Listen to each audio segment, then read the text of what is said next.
Good afternoon. Thank you all for being here. More importantly, if you were here throughout the previous 2 days, thank you for participating in this. It's been an amazing week, and we are so excited. I haven't even seen what we're about to see. So Neither have we. I'm just as everybody left. I said, okay, they're gone now. We can quit playing show me. They're like, no, we're not showing. So I've been fidgeting all night. So I'm just as excited as you are. I hope you're excited as I am. And since we're running a little behind now, I'm going to go ahead and turn it over to Tripp. Great. Thank you so much, Linnell. I cannot tell you how excited I am. This is a true capstone for 2012 for us to be in this magnificent place. So it is a real pleasure to be with you all, and I really appreciate you taking time out. And when I said we haven't seen the presentation, I mean it, because we each work on different parts, and then Ben puts it all together. So I have no idea everything in what order, but we do this about every week, so we're going to roll with it and go. The first thing we would like to talk about are brand objectives, and so we have a series of those, and sort of recognizing our task. One is to provide downtown Beaufort a consistent identity that reflects its character to local residents, regional visitors, and guests from all over the world. One of the challenges that downtown has had is a lack of consistency. It has not had really a consistent message. It's had tremendous events. It's got incredible character. But Linnell sort of inherited a logo for her own organization that dates back to some time when, disco probably was still fashion. And so part of what we want to do is equip downtown and the organization with those tools. And so that really goes to the next one, is give Main Street Beaufort USA a platform to forge stronger alliances with key local and regional partners. And so, downtown, Main Street Beaufort USA is a key partner with, the city of Beaufort, its redevelopment group, a key partner with the Chamber of Commerce, a key partner with Low Country Tourism. And so everyone sort of plays together, and we want downtown and the organization to have the tools to be able to work with all of those partners and feel confident in its messaging with those partners as well. And then, in addition to this, what we want to do is equip businesses in the community with tools to consistently tell your story.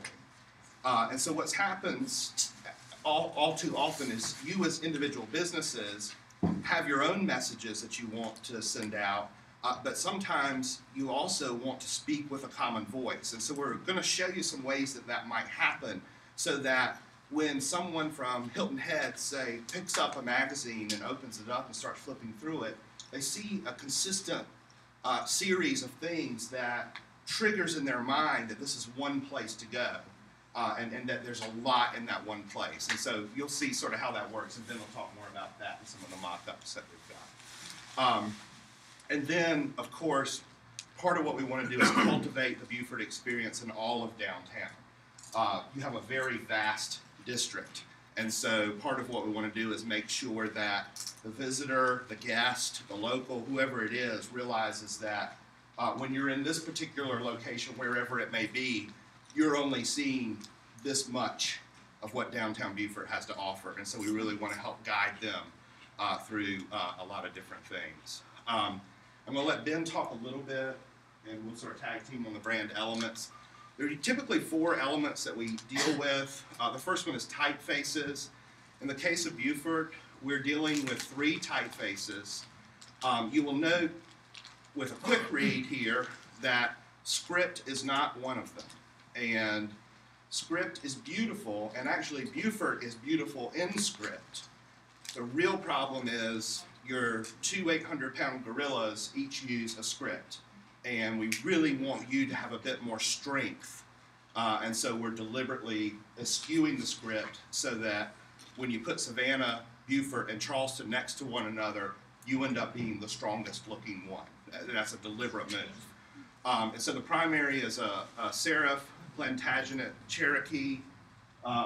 We don't name them, we just use them. It is ironic, though, that you know, when the French landed here, it was Cherokee they found, so who knows how that worked out. Secondary is also a serif perpetua, and you're really using that for bold and italicizing things. It just gives us more of an accent, a little more depth in the system. And then finally, there's a sans serif that is also used by the chamber Gotham. And so we want to make sure that we're working in sort of the family, you know, here. The color palette ended up being 10 colors sampled from locations in the community. But in ad placement and some of those things, those colors actually get a lot bigger because you're sampling them right out of the photo. Yeah, and one of the things that's nice, and you'll see, is we wanted to be able to build depth for the community through color. So we actually created a system that with each ad, we're able to pull out an accent color from the dominant photo of that ad. And it adds a lot of real interesting depth to the expandability of the system. But I think that what you'll see is in the other collateral pieces, it really hones itself down into, you know, 4 colors that are easy to tie together, easy to kind of connect the dots. But it allows us the ability to grow. We don't want it to look too corporate. We want to be able to capture the warmth and diversity of the assets you have. So I'm kind of, that's also different for us. It's a different approach, but I think you'll like how it turns out. And part of the reason it's a different approach is that under the logo, this is genuinely not a punt, but there isn't one. It is not used in the system. And so we are eschewing a logo because we really want the typeface and styling of the typeface to be it. There's a deliberate reason behind it. There's just too doggone much. There's too much. And as soon as we start using one thing, you have been dealt, and I've used this comparison probably too many times, you've been dealt a straight flush. And that's what you're holding in your hand. And anytime you use a logo, you're just laying down one of the cards. And you're leaving the other 4 in your hand. And so we're deliberately eschewing that. But what it does is it frees up the system to pull in logo upon brand expansion. And that'll make a whole lot more sense when Ben starts talking. The messaging, again, you see we're sort of making up for lack of logo by adding color and adding messaging. So there are 3 things. There's a moniker that you'll find quite familiar. There's a position statement that's deliberately picked. And it's one that we can have a little bit of fun with, but it's not mean-spirited. It's just one that we can have fun with. And then there's a tagline that we can have a lot of fun with, because to the external audience, it'll have one meaning, and to you all who live here and know the story, it'll have a whole bunch of other meanings. And it gives you a chance to tell the visitor the other meanings. And so I can actually hear the carriage drivers now talking about the tagline and saying, well, they deliberately picked it because it has this meaning, but let us tell you the other story. So you'll figure it out. And then I'm going to let you go from here. This is where it gets fun. I'd like to introduce to you the new, no, I'm just kidding. So, you know, before we can really adequately go through and make recommendations on what you should do, we need to understand what you're doing now. This is the current Main Street Beaufort USA logo. Hopefully this will be the last time you have to see it. It is very dated, but one of the big things I want to point on here is this is an organizational logo. This is not the graphic identity that should be used to promote your downtown. It is the logo that should come to represent the organization that is helping to nurture and develop downtown, program downtown. It should be the connection point between residents and their community. So it is an organizational identity. We'll be introducing a replacement for this, but in addition to that, we'll be introducing a new identity for historic downtown Beaufort that does not currently exist. So that is organizational. Now, when we start to tie it in with some of the other things that are being used, you can see there is a lot of stuff going on. And you know, typically when I put this slide up, there's a whole lot of stuff going on, and there's not a whole lot good going on. This community is different. There's some really good stuff here. I'm pretty sure that you all are gravitating to the county logo as the best on here. I'm just kidding.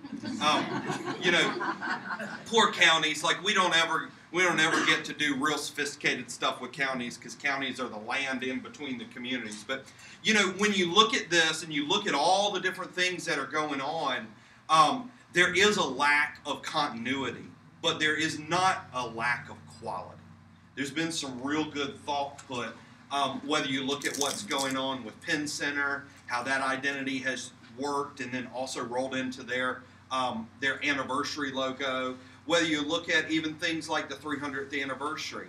Now, one of the things that's interesting is you've got this 300th anniversary that was last year, but this year was actually the 450th anniversary of the discovery.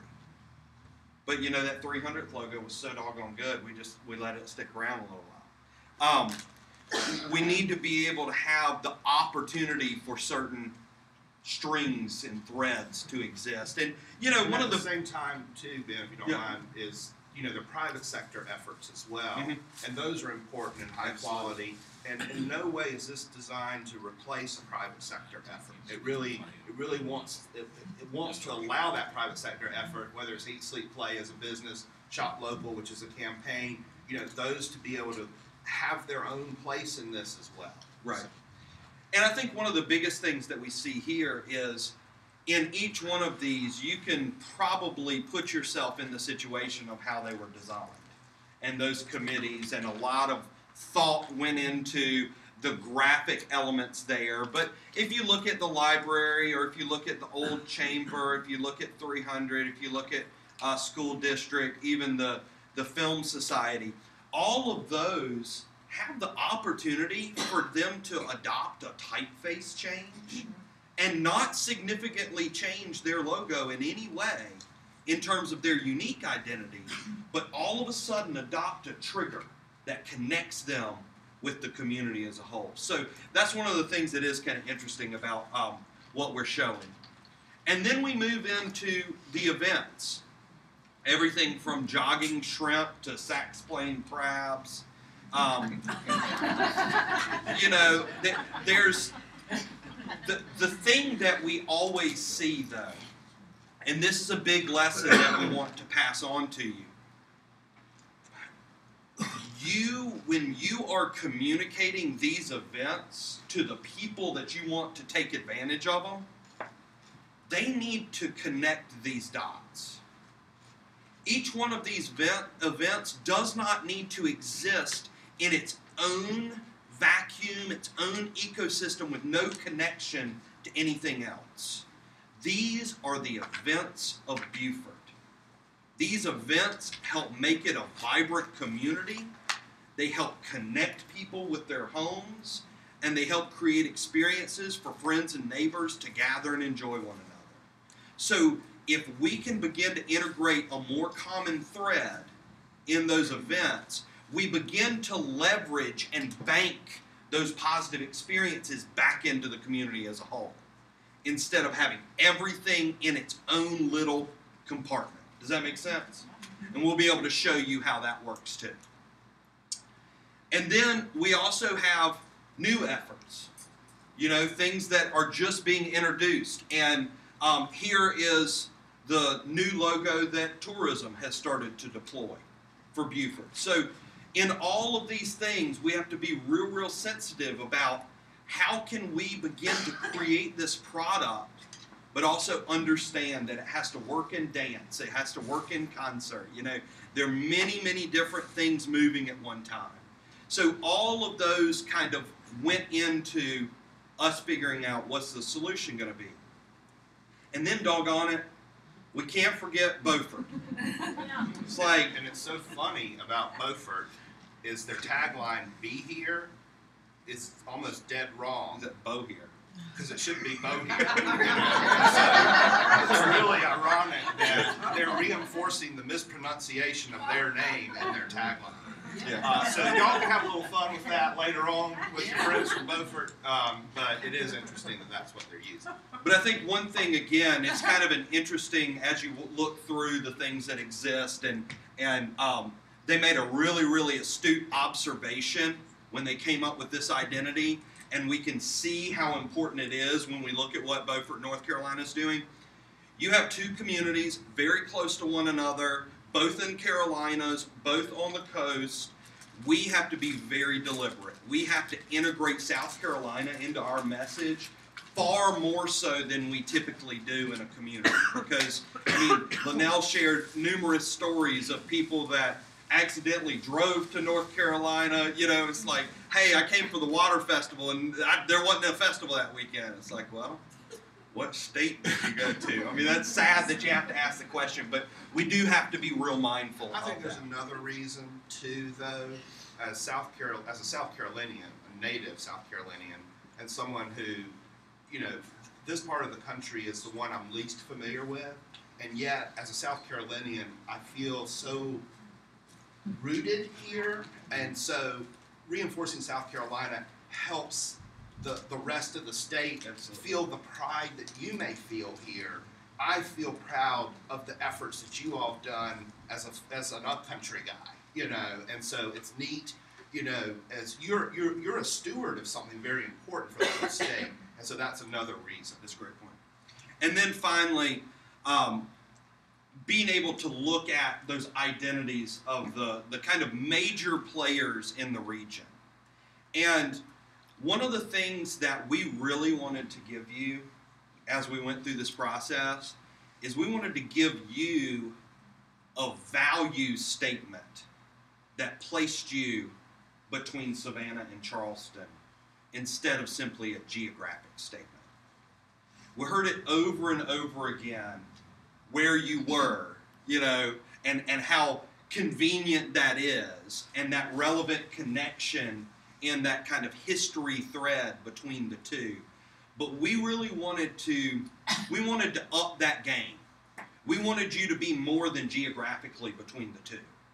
We wanted to give you some real value, and that's what I'm excited about as we go through. But before we do that, I want to show you some colors. These are some of the palettes. Now, granted, colors always show up a little different on the LCD, but you can kind of see it's going from dark to light. It's getting blues, greens, pulling out some of the colors of sunset, pulling out some of the colors of shrimp, actually. You know, I mean, it's like going through and sampling out some of those colors, but it ends up giving us this very dynamic palette, but they all have a very similar tone. They all come from a similar family, so as we begin to stitch it together, you'll see how that color helps to connect the efforts that we do. Before we get into it, though, we like to read what we call a brand statement, and it's something that it's a little different if you're in advertising, or it's a little different than maybe what you've experienced before. But I think, imagine, if you will, as I read this, a video running of Beaufort and this narrator narrating it. So my upcountry twang might not be quite right for it, but I'll do my best. Downtown Beaufort. Water defines us. No matter how you arrive in downtown, it's the connection of water and city that make the first impression. A glimmer of sunlight off a tidal marsh, a shadow cast from an antique steeple, a rocking chair on a porch, a boat gliding by. While water and history create downtown's first impression, the second, and perhaps more important, is complete relaxation that comes from the warmth of people who have discovered that life in this land of unspoiled beauty has a rhythm all its own. Time here is defined by the tides, and a 7-minute wait for the bridge is a reprieve from the stresses of day-to-day life, a chance to talk with friends, a pause to take in a splendid view.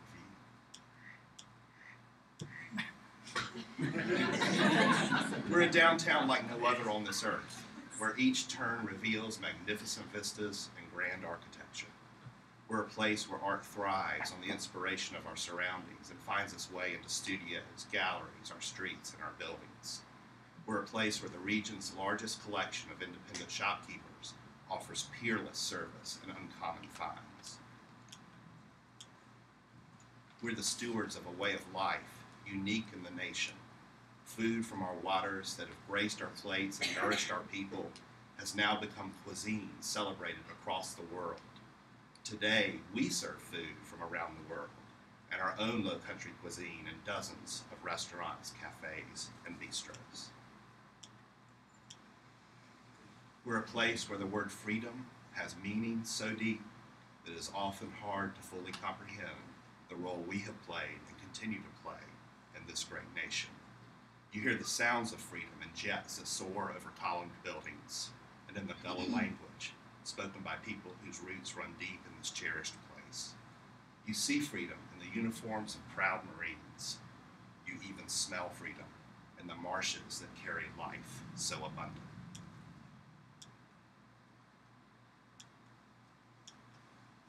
We invite you to discover our downtown, whether by foot, by boat, by carriage, or by bike. You'll find a place here that will leave you with memories that will last your entire life. We invite you to make this your home, where we will welcome you as one of our own, no matter where you're from. Whether you come here for a day, a week, or a lifetime. We are downtown Beaufort, South Carolina, America's historic retreat.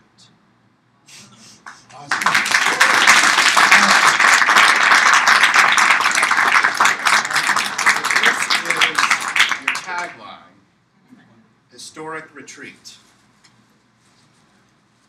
You all know the hidden meaning there. Yes. From the French who packed up and sailed the first boat back to Europe, to the Southerners who buried their silver and took off preserving this place. And now it's the place where people go to retreat from their stresses.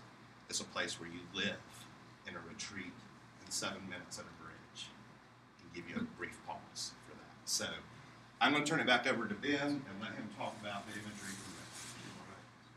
Well, I'm going to jump right in. With that statement, we wanted something clean and classic. Now, one of the things that we did a lot of things very deliberately. Very small on each side of this. It says, established before Savannah, discovered before Charleston. Now, it started out with us saying older than Savannah, sweeter than Charleston. We decided that might piss some people off.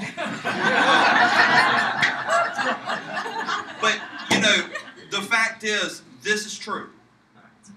Everything about this is true. And this, I think, this is the kind of statement that catches people. It's like, wait, are you serious? Like, why have I not been to this place? That's one of the big things that we knew that we needed. I'd said it over and over again. Of any community I've ever worked in, I don't think I've ever seen as large a gap between what you have to offer and the actually understood identity of this place, even within the region. That means you've got a lot to work with. That's great. I mean, we shouldn't be sad about that. That means we got plenty of stuff in our pocket to pull out. But that is one of those things that is very important for us to position. We played around with a lot of different things, and you know, honestly, although it can be somewhat difficult to deal with in some applications, we're fine with being able to chop it off and be able to have that center element when we need to, but it draws you in, and you'll see in the full page layouts how it works. In addition to that, your connection with the islands that surround you. I mean, that is very, very important, especially to the visitor experience. Like, we got ready to go on the tour on Wednesday, and Linnell said, all right, y'all ready to go island hopping? And we wanted to be able to give you that opportunity to position yourself as the place to experience the islands, the sea islands from. Now, we had a couple people that said, well, you know, when I hear sea islands, I think St. Simon. Or I think this, or I think that. Well, and then as you start to go in and you look at the name itself, there is, I think it's St. John's Island Chamber of Commerce, is Sea Island Chamber of Commerce, things like that.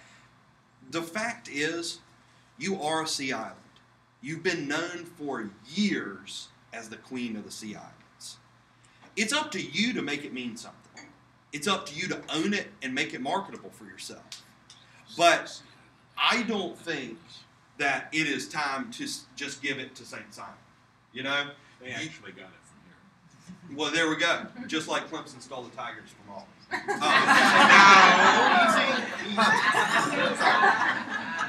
Borrowed them for Auburn.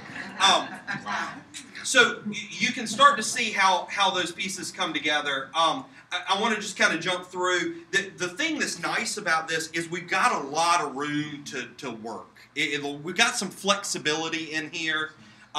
Whether it goes to multiple colors, a single color. I even gave us one stacked version that gives us a little more ability to have it a little more compact. But I'm going to be honest, we're not going to use it very much. But you need to be able to have that. And then even being able to have some simplified things. There's a certain confidence that I want you to be able to speak on. And you know, being able to tie little elements that, I mean, that established 1711, we're throwing that in for free. I mean, Savannah paid $90 grand to get established 1733. So, you know, you deserve to have that as part of the system. But then also looking at how it works in extension, we like to make sure that it works in black and white, it works in reverse. You need that simplicity in everything that you do. And then even taking it to different opportunities to mix some of that stuff together. And what this is, these are logos that would be used on our wayfinding signage. Because we want more life out of that. We might decide that we want to shift our marketing message. But we're not going to be able to shift our wayfinding signage as quickly as we can shift paid advertising. So being able to be real mindful about the components that make our system up and be able to invest in those things that will give us some real life. Now, then we jump over to Main Street. And one of the elements that we saw over and over again, and Tripp kind of had this, Tripp's very artistic about the way he says things. And he was talking about whether it's the pylons of the Riverwalk, whether it's the supports of the bridge, whether it's the columns of buildings. You know, Beaufort has got this interesting conjunction or kind of intersection of the flow of the water and the rigidity of architecture and that place where it comes together. And you know, we took those kind of pylons of the Riverwalk as inspiration for that. But we wanted to do them simplified enough that you could look at it. If it felt like a bridge, great, it feels like a bridge. But again, I want to remind you, this is an economic development organization. The point here is not to have the most beautiful picture of what downtown looks like. It is to be able to speak to an economic development engine that is focusing on downtown. So we wanted something that was also clean. We pulled in 4 signature colors that help us to speak to the 4-point approach that they employ using design, promotion, economic restructuring, and organization. And then from there, being able to kind of take that and have it make its way into things like letterhead and stationery in a really professional look, and then even making its way out into a website. And here we start to see how some of those pieces come together. Now, where it gets fun, though, is when we get to brand extension. Brand extension is where we take our colors, our typefaces, and the general approach to design and start to work its way into the events that we have. Now, the first that we talked a lot about is how do we deal with uptown? We want to position the downtown to have scalable growth, okay? And what we mean by scalable growth is non-divisive sub-identities. Now, if I am trying to convince someone that uptown is part of downtown, that doesn't necessarily make sense. because the uptown district of downtown, it seems to contradict itself. Typically, an uptown is a truly distinct and different place from a downtown in most communities.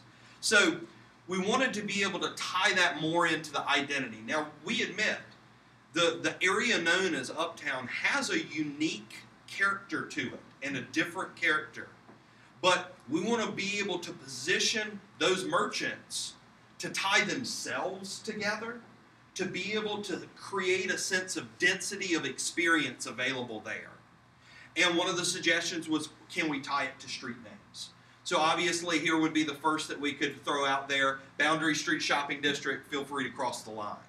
And we're just kind of showing how with those businesses could tie in, they could adopt a similar ad look, they could show off some of their merchandise, and then also show off some, it's good, it's a good picture. You don't have to make that face. It's a fantastic model.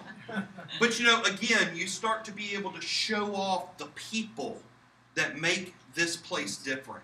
Because if we're being honest, I don't care whether you're Bay Street or whether you're uptown, I still feel like when you go into those businesses, you are getting a different customer service experience than you would at a standard commercial new. I mean, it's better than Walmart, right? You know, there's no reason to sit there and try to make it something different. It is part of downtown. And we want to be able to give an identity that makes downtown more dynamic and have more facets. Now, in addition to that, just simply being able to take some of those things that you say about yourselves, some of those things that are kind of interesting messages. You know, don't complain about the sound of planes. That's the sound of freedom. That's a really, really interesting message, and being able to kind of tie things like that in. But then even getting into events, you know, the farmers market. Good. All right, like that. You know, it's the opportunity to take things that begin to closely tie it to your community. The Shrimp Festival, I have to admit, there is a part of me that always hopes that there is a jogging shrimp that plays a role. I mean, I don't know whether we get a shrimp suit with athletic shorts. I'm going to leave it up to you, but we do want to start to bring the identity of that festival into this overarching umbrella. Even simple things like trick or treat downtown. You know, this is one of those things. I don't know much about this event. I didn't ask a lot of questions about trick or treat, but I will tell you what I've seen from other communities. We need to ask ourselves what trick or treat is and what it's for, and we need to make it work for us if it's not working for us, or we need to just bite the bullet and accept what it is if all it is kids running in our store grabbing candy and making no cash registers ring. But if we want it to be a better promotional and retail event, we need to think about what we're doing and think about how we can make cash registers ring. But no matter what, we don't want to just dismiss it as, oh, well, we're just doing trick-or-treat, whatever. It is an event that you're pulling people downtown. And it is fine for you to decide, you know what? This is an event. We don't expect cash registers to ring, but it earns us goodwill. And if we can figure out some way that we can bring a parent without a kid dressed up like a skeleton back to spend money, then that's good too. So we want to start thinking real strategically about those events.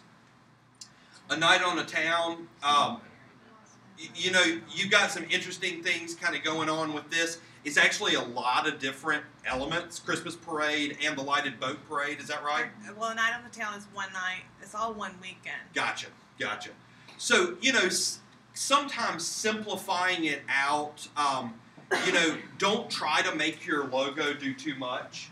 Don't try to make it explain every single facet of what your event is about. That's your job in terms of marketing the event.